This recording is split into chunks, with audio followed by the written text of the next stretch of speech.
Hi friends, welcome back to my YouTube channel. A couple weeks ago, me, my fiance, and a couple friends went and watched the new Scream in 4D.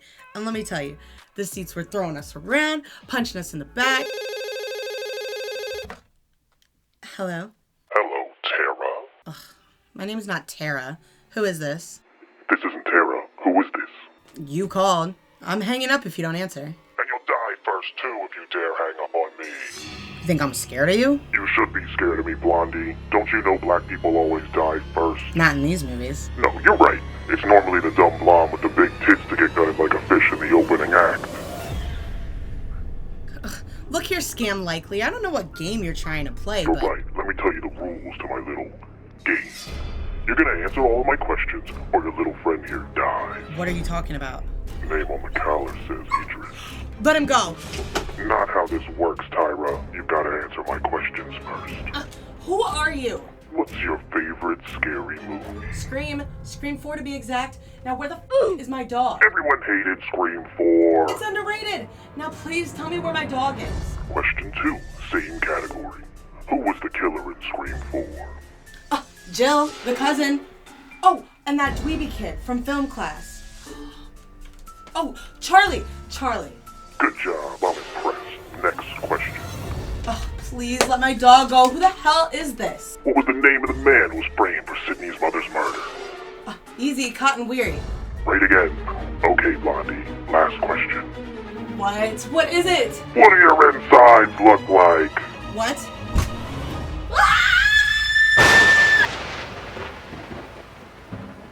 Hi friends! For real this time. Not only did I just go see Scream 6 in theaters, but I stab-a-thoned the whole franchise so we can talk about all the best moments from each movie together. Coming up, author of the Woodsboro Murders, Gale Weathers, will be hosting our main event, the Screamies. That's right, Casey. Stay tuned to witness the winners for Best Killer, Most Unsurvivable Death, Best Movie Poster, and many more tonight at the Screamies. Thanks, Gale. But before we get into the awards show, we will be diving into the pre-show recap to jog your memories of these iconic feature films. If it wasn't obvious, there will be spoilers for every Scream movie in the franchise, including the most recent, Scream 6.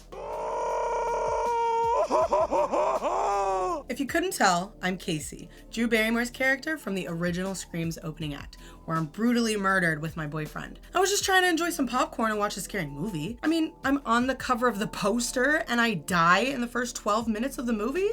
Anyway, there's this girl from my English class, Sydney Prescott, and she's a little uptight because her mom got killed a year ago and she's still not over it. Everyone thinks this guy, Cotton Weary, did it. Well, everyone except for the super hot news lady from our town, Gale Weathers. Let me just get my coat.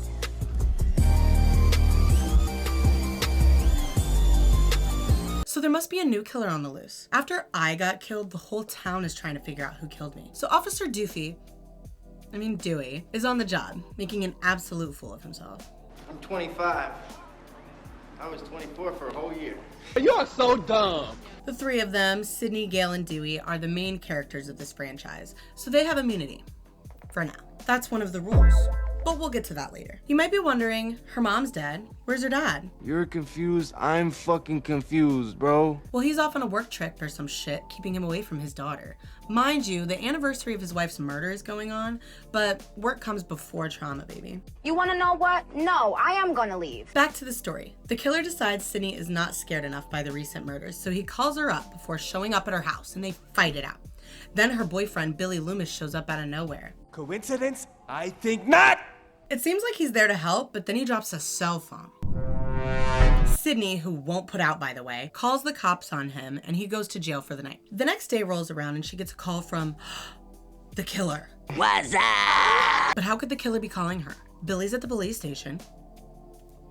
Looks like Billy's not the killer after all. My dumb ex Stu Mocker and his new dumb girlfriend Tatum are chatting up Sydney at school when Billy comes back. They literally run into each other. Sydney is a little skeeved out by him, but he holds up his dirty hand to prove he was at the police station when she was called by the killer. The principal calls off school, of course the day after I die, but whatever. Outside the school, Gale is waiting to confront Sydney for putting an innocent man in jail. Like, Gale and this Cotton guy must have had a fling the way that she reps this man. Everyone Everyone believes it was this guy, except for Gale. She even yelled at Sydney in the street, and Sydney's psycho ass punched her right in the face. My ex Stu is throwing a party at his place, and he invites Sydney, who goes with her best friend Tatum later that night. But while this is all going on, Ghostface kills the principal while he's alone at school. But like nobody cares yet. So the party's at Stu's place, and his parents are like super rich. So it's this giant house on the outskirts of town. Doofy's supposed to be watching Sydney, but he gets too horny, so he hangs out with Gale instead outside the party. Gale, being the creep she is, planted a camera in the house to watch minors get undressed.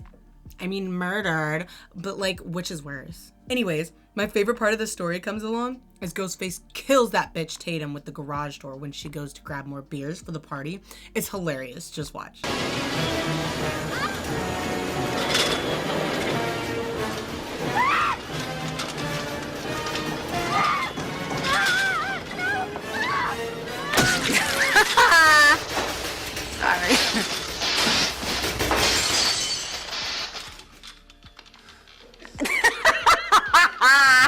Oh, there he is. I told you. He's right around the corner. Oh my god, I can't believe I forgot to mention Randy. He's this dork who's friends with Stu and absolutely in love with Sydney. No chance there. He's been around the whole time, and he's the guy who knows about the rules. He tells everybody at the party the 3 rules to surviving a horror movie. Number 1, never have sex. Sex equals death. Number 2, never drink or do drugs. Those are sins, just like the first rule, and they'll get you killed too. And number 3, never say I'll be right back. Newsflash, you won't. Now, Randy's chilling at the party watching scary movies and getting trashed with everyone until word gets out about the principal getting It kind of kills the vibe. Get it? Kills. And most people leave. Sydney's upstairs, finally getting down to business with Billy, when the killer busts into the room. Get it? Bust. So funny. Attacking Billy and cutting his arm. Sydney runs for her life, coming across a bunch of dead people on her way outside, and hides in the news van with cameraman Kenny. B-plot. While all this is going on, Officer Doofy finally reports for duty by dicking around with Gale in the woods near the party. Gale runs off with Dewey in this cute red jacket, while Kenny, her cameraman, watches the minors partying inside. When Doofy and Gale are walking up the street, they find Sydney's dad's car is parked on the side of the road. They assume he must be the killer and come back to the party. Ghostface comes up behind Randy, finna murder his ass, when he notices the camera, which by the way, has a 30-second delay. Cameraman Kenny gets off his fat ass to save Randy, but the killer swerved Randy for Kenny, killing him and throwing his bloody ass on top of the van. Somehow. Sydney was with Kenny, but runs back towards the house while the killer, does the thing.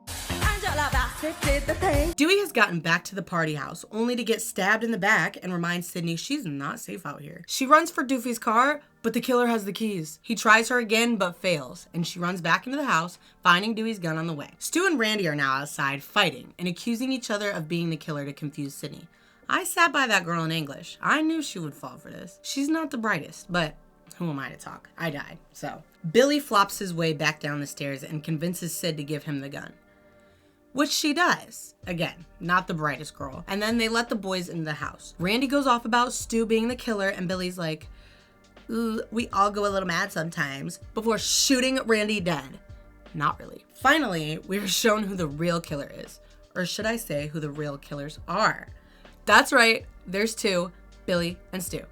That rhymed. They go off about having been the ones to kill Sid's mom, yikes, and explain their plan to frame her dad for all the murders. Billy's all like mad because Sydney's mom was screwing Billy's dad and like broke up their marriage or something. So she leaves his dad, as she should, but abandons Billy as well, leaving him a sad bitch mama's boy, taking out his anger with a knife on his friends. Stu and Billy have to make themselves look like true survivors, so they take turns stabbing each other, only Billy gets a little carried away and suffers from main character syndrome.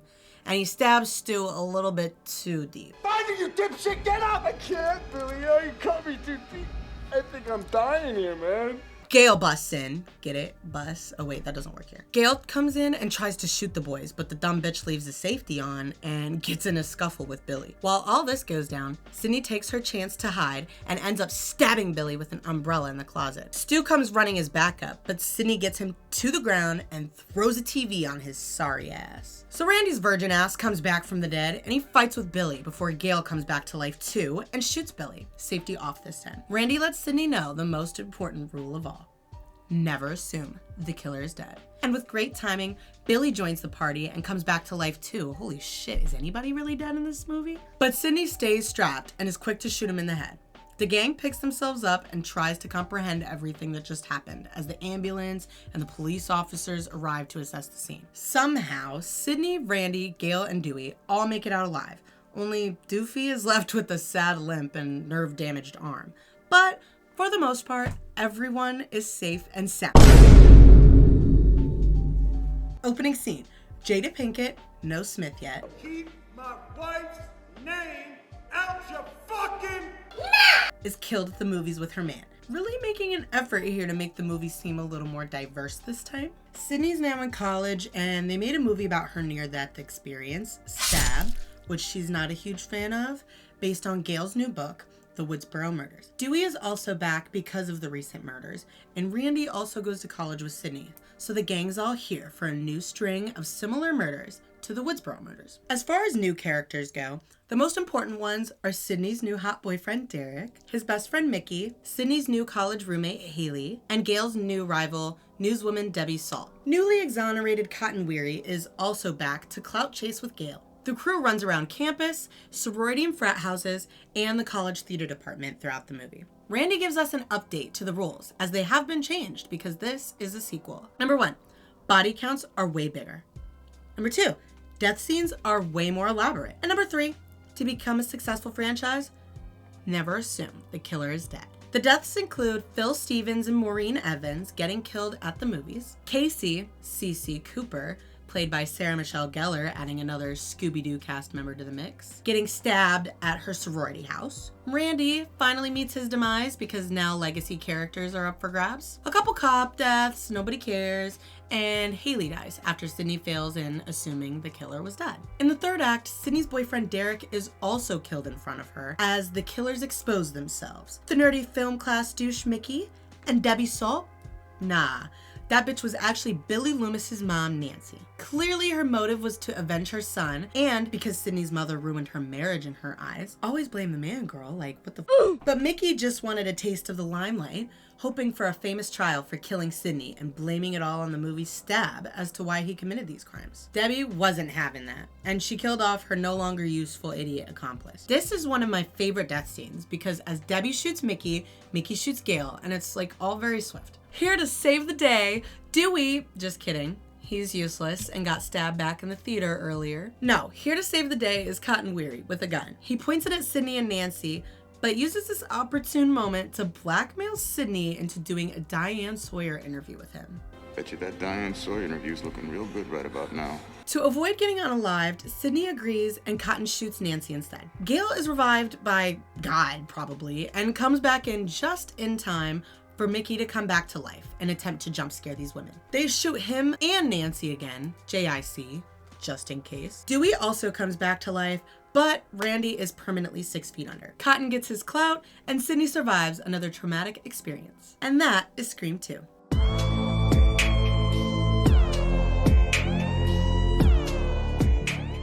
The setting for Scream 3 might be my favorite. We move on to the movie set of Stab, the movie parallel franchise. The Stab movies are hot in this universe, but now the IRL, in real life, killers are targeting the actors of the newest Stab film. The opening scene pulls us into the life of the notorious clout chaser, Cotton Weary, but don't worry, it's the opening scene. He'll be gone after this one. Yes, Cotton and his girlfriend are killed in the start of this movie. I do not sound disappointed because I'm not.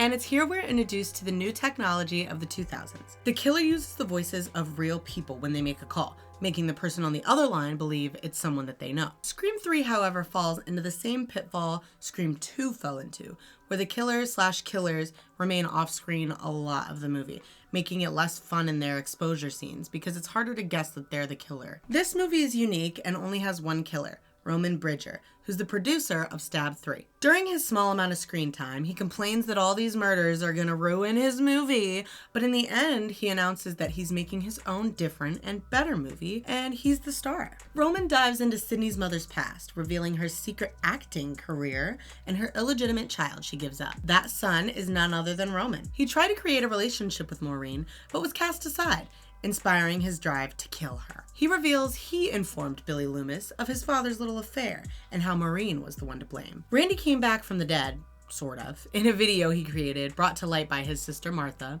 in the event that the murders started again. Randy only comes back to deliver the latest software update to the rules. Number 1, the killer will be superhuman.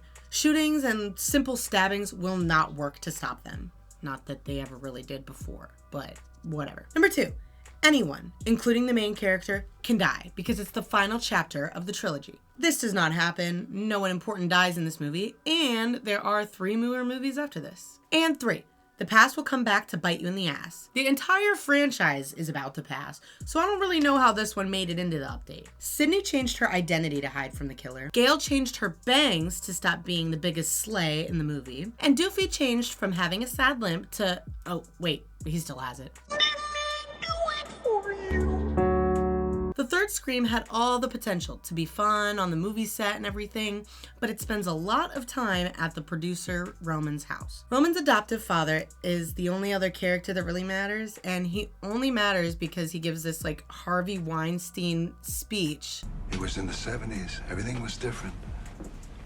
I was well known for my parties. It was for girls like her to meet men. Men who could get them parts if they made the right impression. In a movie where Harvey Weinstein is an executive producer.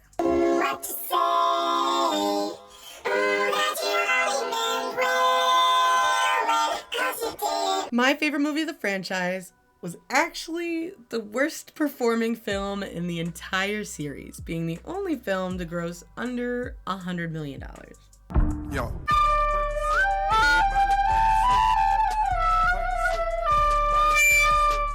New decade, new rules. Scream 4 came out 11 years after Scream 3 and seemingly tries to reinvent itself to rebirth the franchise. The opening scene has so many fake outs, it's kind of hard to know what's really going on until the core characters are determined in the movie. Jill, Kirby, and Olivia are the new main friend group experiencing the revamped Woodsboro Murders, taking place again as Sydney comes back into town as part of her own book tour. That's right, Gale Weathers, coming for your brand. Speaking of Gale, it's no longer Weathers, it's Weathers Riley because she married the town idiot, Dewey. But Mr. Steal Your Girl, Judy Hicks, is introduced as the new deputy while Dewey is the sheriff, and she attempts to wreck Dewey and Gale's home through means of seduction. There must be trouble in that marriage. Nothing to do with real life. The murders start occurring, and typically these murders are like super related to Sydney, but now the victims are actually related to her cousin, Jill. Everyone in this movie kind of goes off on their own hunt to see who the murderer could be, but Gale enlists the help of the local film club nerds when Doofy won't work with her. She is the one to discover cameras everywhere and learns from the boys, Robbie and Charlie, that the only way to outdo the original movie is for the killer to make a movie of their own. Which is what I thought they were doing in Scream 3, but eventually Gale is injured at the Stabathon party thrown by the film club. The after party takes place at Kirby's house, where more mayhem is brought on, having Kirby reenact my character and my boyfriend's death. I hear you like horror movies, Kirby, but do you like them as much as him? Forget watching Stab. You get to live it. No worries, Kirby doesn't die, but neither does her love interest, Charlie, because Charlie's the killer. Rewinding back to Sydney, she's staying in town with Jill and her mom, Kate. But Jill snuck out to go to the after party at Kirby's, leaving Sydney and Kate alone with the police back at the house. Oh no!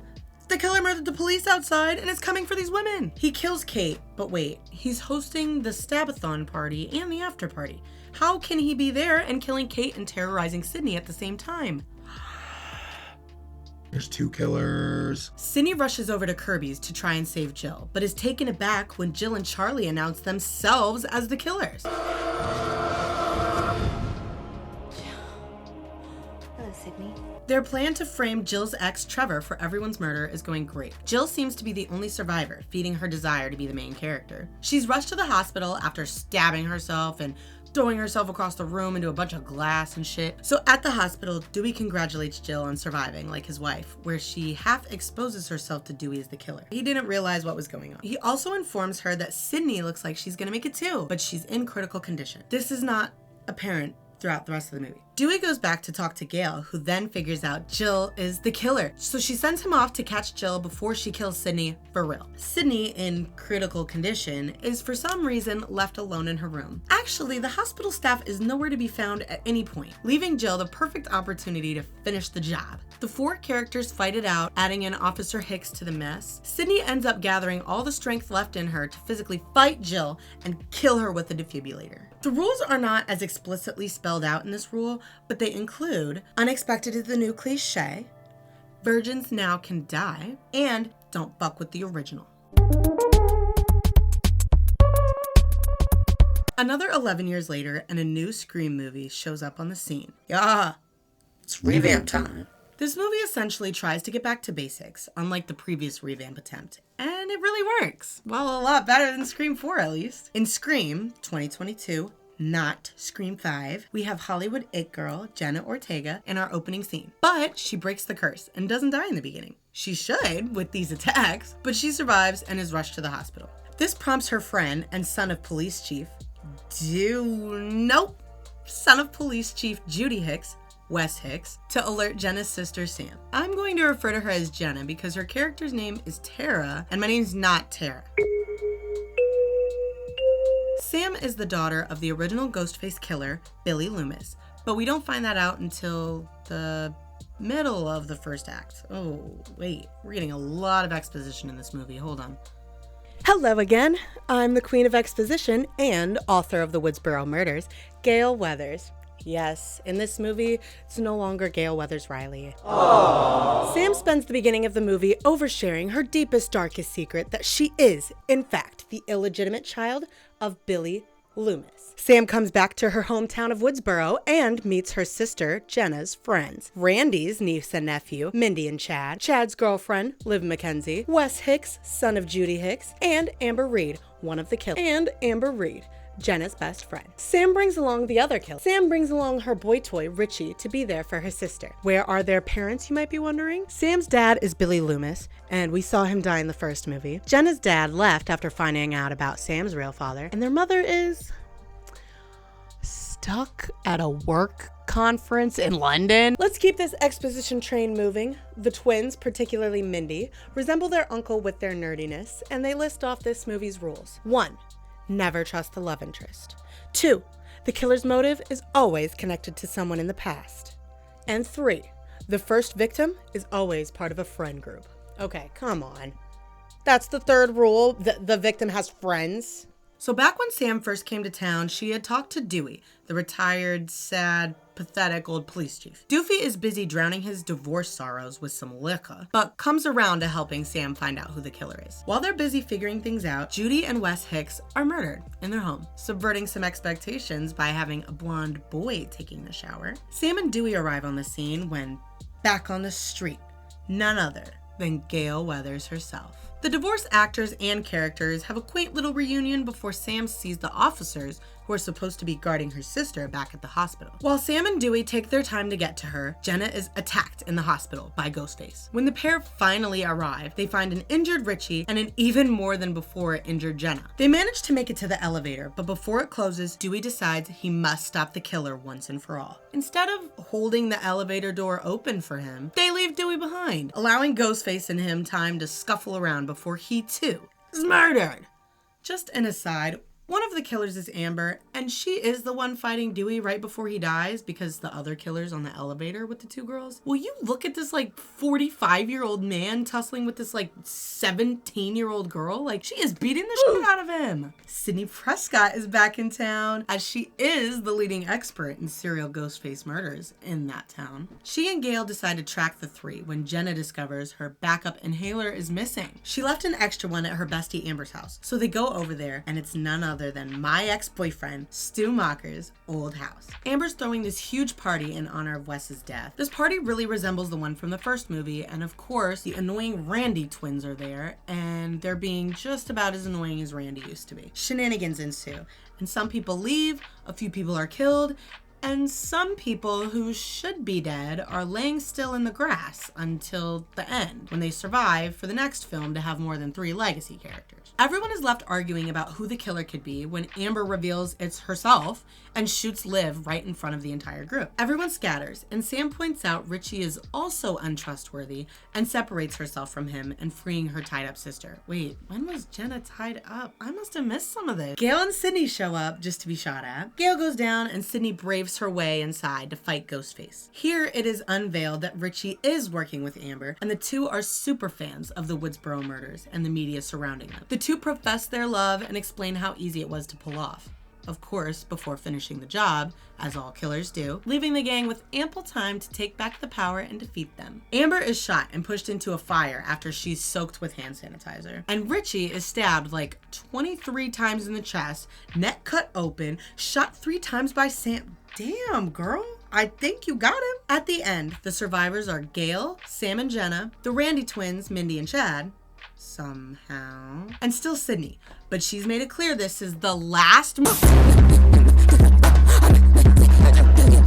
Okay, really though, that was the last movie featuring Sydney. The sisters, Sam and Jenna, are the new main characters. Fitting with Scream 2, Jenna is off to college with her friends, Chad and Mindy, but Sam still lives her life in fear and keeps close tabs on her almost murdered last year little sister. The murders start happening again. Jenna is not afraid and is a little too pissed off at her sister always being around and trying to work through her trauma with a therapist and shit. Like, girl, get over it. So what, you're having flashbacks to your murderous dad that you've never met and you're fighting the desire to kill other people. The killer's new theme is killing people and then leaving behind the masks of past Ghostface killers. The opening scene starts with the reoccurring film nerd trope killing their film studies teacher and then getting killed by the real Ghostface. Sam is framed for the murder because her ID is found at the scene. And at the police station, we're reintroduced to fan fave character Kirby, who has apparently been sent by the FBI regarding the murders. Gale is also back. A few more people die, like Sam's therapist, Mindy's girlfriend, and Jenna's roommate, Quinn, who happens to be the daughter of the officer who's in charge of the case, Detective Wayne Bailey. Doesn't that sound like a little bit too much of a coincidence? Wayne gets taken off the case, of course, after his daughter's death, but wants to work with Sam and Jenna to avenge his daughter. Gale brings the girls over to this weird shrine theater place with all the killer's original stuff. After this trip, Gale is attacked in her home where her new hot boyfriend is killed, but she's saved by Sam and Jenna. Barely. She kind of lays low the rest of the movie and just tries to stay safe while the rest of the gang teams up with Kirby and heads off to try to trap the killer back at the creepy shrine place. They all take the train but get separated, leaving alone Mindy and Chad's roommate Ethan on the train. Oh, I forgot to mention Ethan. He's Chad's roommate and he does end up trying to kill Mindy on the other train, but he's revealed as Wayne Bailey's other son, his first son being Richie from the last movie. Now that I've made it obvious that Wayne Bailey is the killer working with his son Ethan to avenge Richie's death, I should also bring to your attention the lack of care Wayne had about his daughter's death. Well, that's because she didn't die. Jenna's dead roommate Quinn shows up alive at the showdown when the gang finally makes it to the creepy shrine place. Wayne's children both murder Chad in front of his new girlfriend Jenna. Sam, Jenna, and Kirby all fight their hearts out against this family of 3. Jenna stabbing Quinn, Kirby killing Ethan with the TV, and Sam wearing her dad's mask and killing Wayne as Ghostface. Full circle. And now, your pre-show recap is finished. Let's move on to the moment you've all been waiting for. The Screamies. Welcome everyone to the first and final Screamy Awards. I'm your host and author of the Woodsboro Murders, Gale Weathers. Now, this isn't your typical award show. You might see multiple nominations from one movie, you might see no nominations from one movie. But one thing's for sure, never assume the killer's dead. Since I'm hosting, I think it's only fair we start with my favorite category, me. Let's take a look at some of my best looks. To issue a statement, but our sources tell us that no arrest has been made in the... Stop right there. Kenny, camera, now. Yep. Establishing shots. Gale, can we talk about set? What is it? Woodsboro, This is Riley. Hot? Sheriff Dwight Riley. First lady. Bergen. Excuse me, Gale. He's What time did they find the sheriff's body? Nice try, sweetie, but I've done this dance before. And the award goes to... ASMR for you. Scream 2. White top, no blazer. Oh, thank you.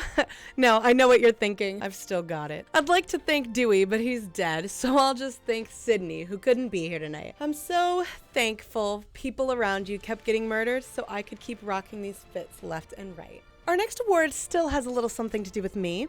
Did you know I'm the only character to show up in all 6 movies? Did you know I'm also the main character slaying all these movie posters?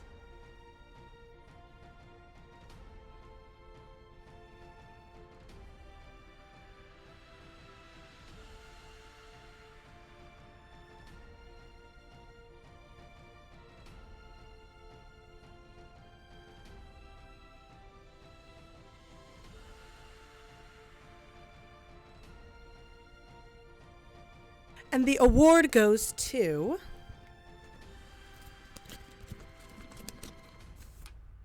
Scream 2022. Congrats to everyone who made it onto this poster, myself included. I'll take the award. With all the awards I'm winning, I'm starting to think I'm the main character. Let's get back to this movie's true main character, Sidney Prescott, with this next award.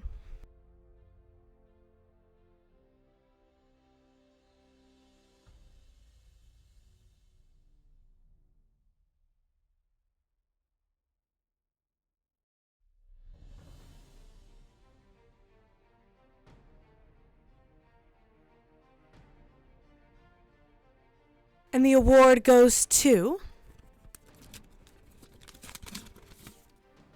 Scream 2, Vampire Slay, Sydney. Oh, yes.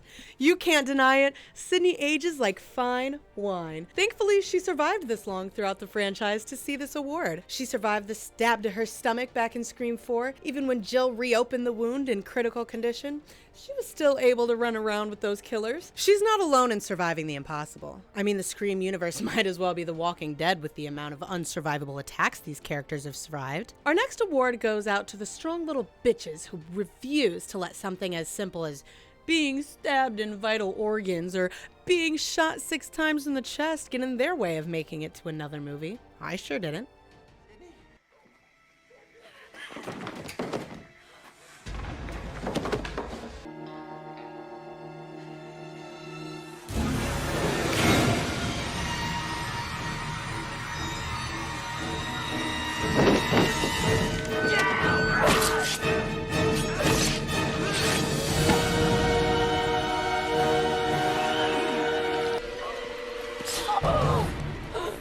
Of classes together, and you notice me now?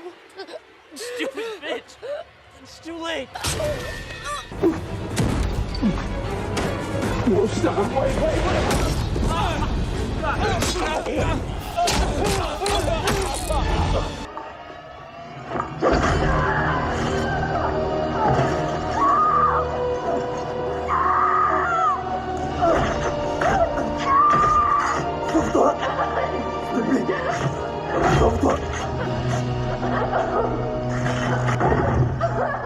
And the award goes to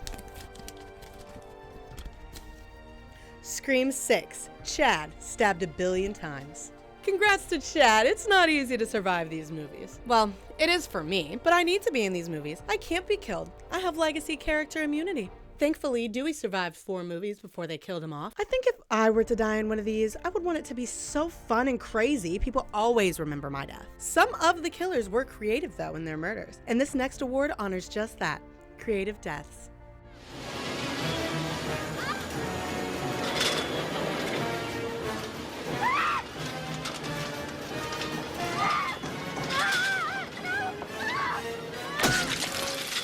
I always had a thing for you, Sid!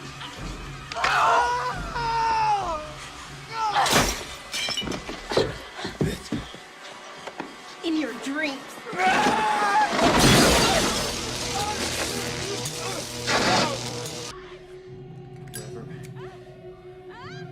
Whoever smells the...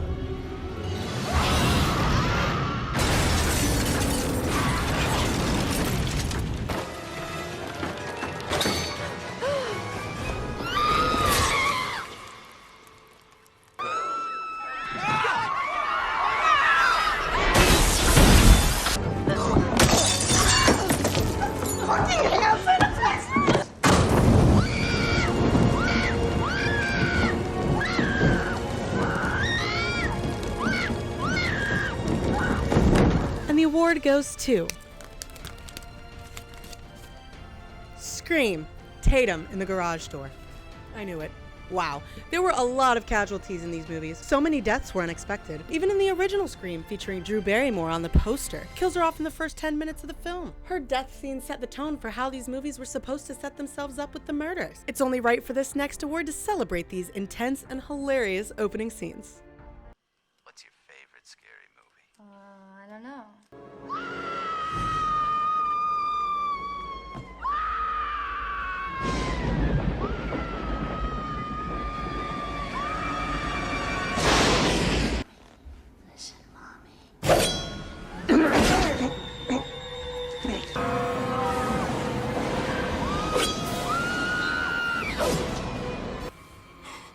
Christine, get out of the way! Oh!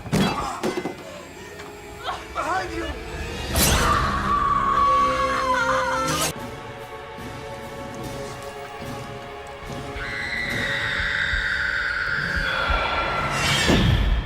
Fucking kidding me.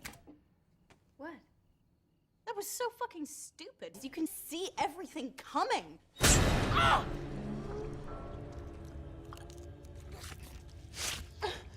Did that surprise you? Oh my god, I love it. I've seen it 5 times and it still gets me every time.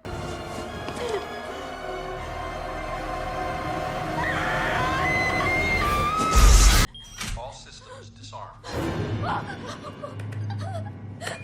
Systems armed. All systems disarmed. Systems armed.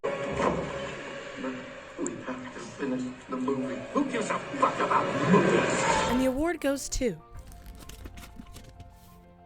Scream, Casey and her boyfriend Steve. Should we have had an in memoriam portion of this award show?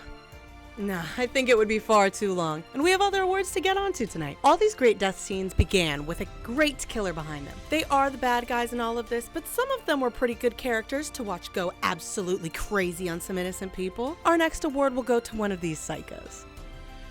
Find it, you dipshit! Get up! I can't, Billy. Oh, you cut me too deep. I think I'm dying here, man. You don't need her.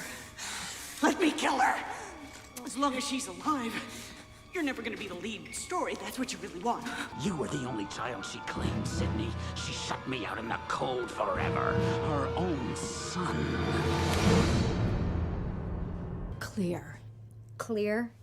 Clear. I'm not the fucking killer! I know. Welcome to Act 3. Look out, you're okay. Because I really wanted to be the one to kill you. The award goes to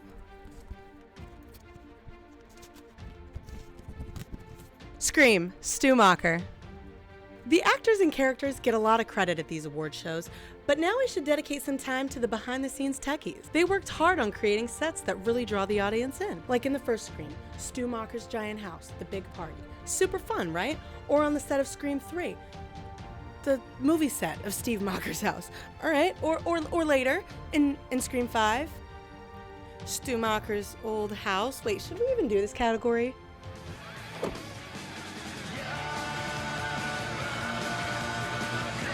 And each hideous vision born from my mind.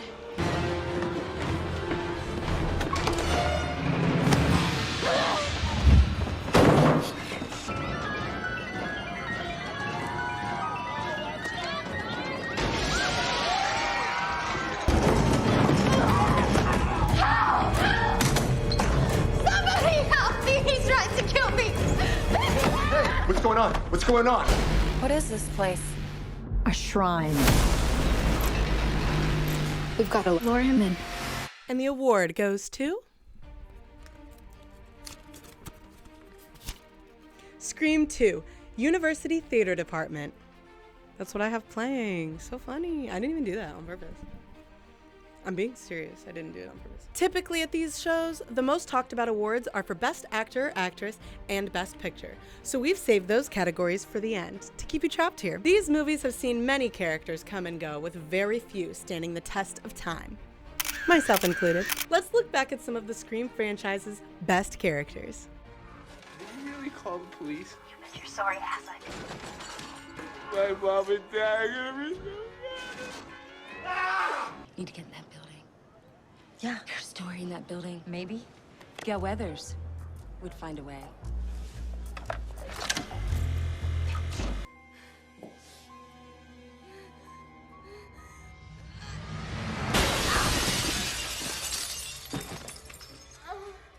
Is that a bad thing? Does that mean that I'm not gonna live as long as these two? No. Maybe. Oh my god, did you hear that? I'm gonna be next. Behind you! Turn around! Look Janie. behind. Jamie! Oh, shit! Okay, and the award goes to...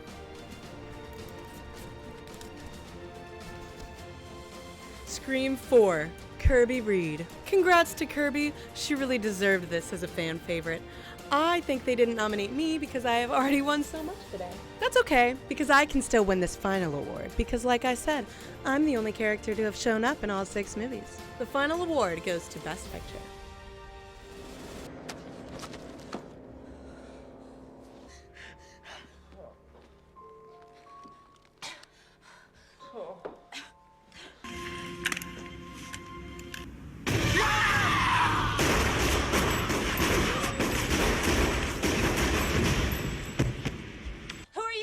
Protecting? Jennifer? Hey!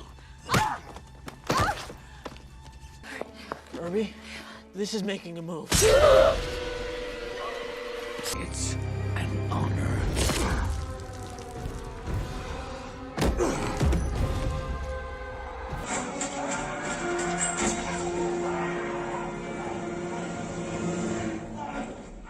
Our final award goes to...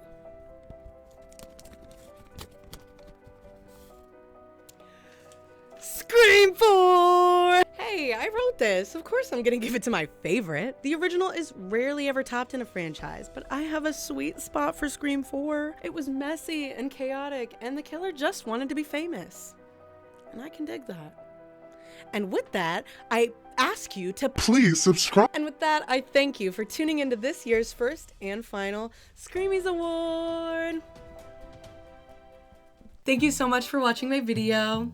I hope you enjoyed it. If you did, go ahead and shoot me a like, and please subscribe for more. Thank you to getting me over 50 subscribers. If you're not subscribed, I'm telling your mom. Let me know in the comments. What's your favorite scary movie? Okay, bye.